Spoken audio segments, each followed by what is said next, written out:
இந்த சட்டமன்ற கூட்டத்தொடரிலே பல்வேறு நல்ல அறிவிப்புகளை தமிழகத்தில் இருக்கிற அனைவருக்கும் பயன்படக்கூடிய, தமிழகத்தினுடைய பொருளாதாரத்தை மேம்படுத்தக்கூடிய பல அறிவிப்புகளை முதலமைச்சர் அவர்கள் தெரிவித்திருக்கின்றார். ஒசூரிலே விமான நிலையம் 2000 ஏக்கர் நிலத்திலே அமைக்கப்படும் என்று மாண்புமிகு முதலமைச்சர் அவர்கள் சட்டமன்றத்திலே அறிவிப்பு என்பது பல தலைமுறைகளாக எதிர்பார்த்த ஒரு அறிவிப்பு. தருமபுரி கிருஷ்ணகிரி மாவட்டத்தினுடைய அந்த பகுதியிலே தொழில்கள் வளர்வதற்கு, அந்த பகுதி மக்களுடைய வாழ்வாதாரத்தை மேம்படுத்துவதற்கு ஒசூரிலே வருகின்ற விமான நிலையம் மிகப்பெரிய உதவியாக இருக்கும்.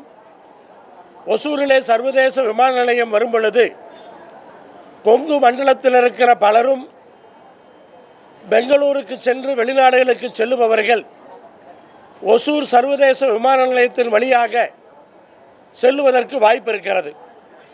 தமிழகத்திற்கு நடக்கின்ற இந்த நல்லதை ஏன் பாரதிய ஜனதா கட்சியினுடைய தமிழக தலைவர் எதிர்க்கிறார் என்று எங்களுக்கு புரியவில்லை.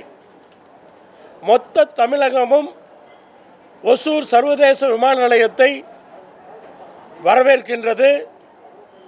தமிழகத்தினுடைய பொருளாதார மேம்பாட்டுக்கு அது மிகப்பெரிய உதவியாக இருக்கும் என்று புரிந்து கொண்டிருக்கிறது.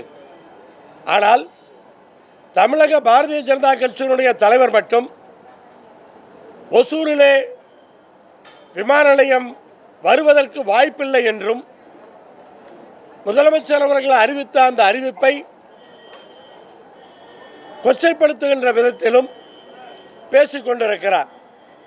நாங்கள் கேட்பதெல்லாம், நீங்கள் பிறந்த அரசியல் செய்து கொண்டிருக்கிற தமிழகத்திற்கு ஆதரவாக இல்லாமல் நீங்கள் வேலை செய்த கர்நாடகாவிற்கு ஆதரவாக பேசுகிறீர்களோ என்ற சந்தேகம் எழுகிறது.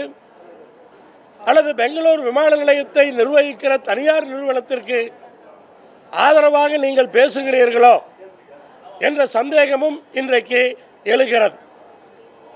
150 கிலோமீட்டருக்குள்ளே வேறு விமான நிலையம் வரக்கூடாது என்ற சட்டம் இருக்கிறது என்று தமிழக பாரதிய ஜனதா கட்சி தலைவர் பேசுகிறார். ஆனால் மைசூரிலும் ஆசானிலும் எப்படி விமான நிலையம் வந்தது? ஒன்றிய அரசினுடைய கொள்கைகளிலே, சட்டத்திலே 150 கிலோமீட்டர் என்பது குறிக்கப்பட்டிருக்கிறது. ஆனால் அந்த திட்டத்தினுடைய தன்மை, தேவையை கருதி அதிலே விலக்களிக்கலாம் என்பதும் குறிக்கப்பட்டிருக்கிறது. ஆனால் 150 கிலோமீட்டர் என்பது அதனால் இந்த விமான நிலையம் வராது என்று சொல்லுவதெல்லாம் வேண்டுமென்றே தமிழகத்தினுடைய வளர்ச்சியை கெடுப்பதற்காக, இந்த அரசுடைய நல்ல திட்டங்களை எதிர்க்க வேண்டும் என்பதற்காக அவர் பேசுகிறார். அப்படியே இருந்தாலும் கூட பெங்களூர் விமான நிலையத்தினுடைய அந்த ஒப்பந்தம் என்பது 2033 முடிந்து விடுகிறது. அதற்கு பிறகு கிடையாது. இப்போது ஆரம்பித்தால் கண்டிப்பாக 2033க்குள்ளாக நல்ல ஒரு சர்வதேச விமான நிலையம் ஒசூரில் இயங்குவதற்கு வாய்ப்பு இருக்கிறது. அதையும் தாண்டி பெங்களூர் விமான நிலையம் முழு கொள்ளளவை வெகு விரைவில் எட்ட இருக்கிறது. அதை புரிந்து கொண்டு கர்நாடக அரசு சொல்லுகிறது, பெங்களூருக்கு அருகில் இன்னொரு விமான நிலையத்தை நாங்கள் அமைக்கப் போகிறோம் என்று. ஆனால் ஒசூரில் அமைக்கக்கூடாதா? அதை பாரதிய ஜனதா கட்சியினுடைய தமிழக தலைவர் எதிர்க்கின்றார். எந்த விஷயமும் இல்லாமல் தமிழகத்தினுடைய வளர்ச்சியை கருத்தில் கொண்டு அறிவிக்கப்பட்டிருக்கிற இந்த திட்டத்தை எதிர்ப்பதை அவர் கைவிட வேண்டும்.